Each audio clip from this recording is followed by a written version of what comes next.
जातीय सोलोकर राखून मंत्र्यांनी वक्तव्य करावीत. उपमुख्यमंत्री अजित पवार यांनी मंत्री नितेश राणेंचे टोचले कान.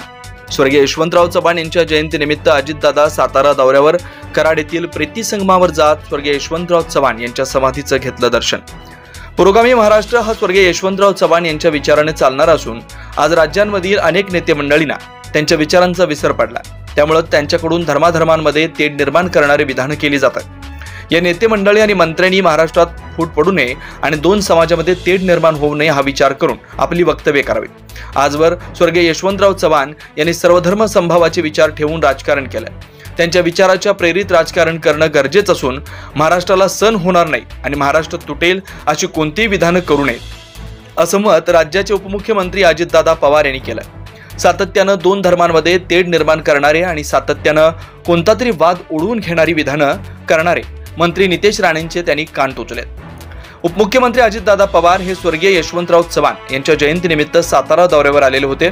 त्यांनी साताऱ्यातील कराड येथे असलेल्या प्रीती संगमावर स्वर्गीय यशवंतराव चव्हाण यांच्या समाधीला भेट देऊन त्यांच्या समाधीचं दर्शन घेतलंय. यावेळेला पुनर्वसन मंत्री मकरंद पाटील, माजी आमदार बाळासाहेब पाटील, आमदार अतुल भोसले, आमदार मनोज घोरपडे यांच्यासह सातारा जिल्ह्यातील विविध मान्यवर नेते मंडळी उपस्थित होते. एकंदरीतच मी तरी काम करत असताना सतत मी माझ्या डोळ्यासमोर सुसंस्कृत महाराष्ट्र कसा असला पाहिजे याबद्दलची शिकवण जी चव्हाण साहेबांनी दिली, त्या शिकवणीचं स्मरण सगळ्यांनी करून अलीकडे बघा काही काही जण स्टेटमेंट करत असताना दोन्ही बाजूची लोक, मी काही एक बाजूला बोलत नाही, विरोधी पक्षाची असू द्यात किंवा सत्ताधारी पक्षाची काही जण असू द्यात, कधी कधी अशा प्रकारचं वक्तव्य करतात की जे आपल्या महाराष्ट्राला सण होणारं नाही, आपल्या महाराष्ट्राला परवडणारं नाही.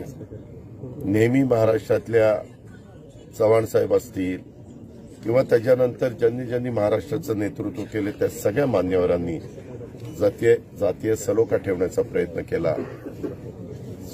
स्वतः युगपुरुष छत्रपती शिवाजी महाराजांनी देखील हिंदवी स्वराज्याची स्थापना करत असताना कधी जाती जातीमध्ये भेद केला नाही, समाजामध्ये भेद केला नाही. त्यांनी सर्व महाराष्ट्रामध्ये राहणारा मराठा माणूस जो आहे त्याच्यामध्ये सर्व जाती धर्माची लोक आहेत, त्या सगळ्यांना घेऊन या हिंदवी स्वराज्याची स्थापना केलेली आहे आणि नवीन पिढीनं पण ते सतत लक्षात ठेवलं पाहिजे.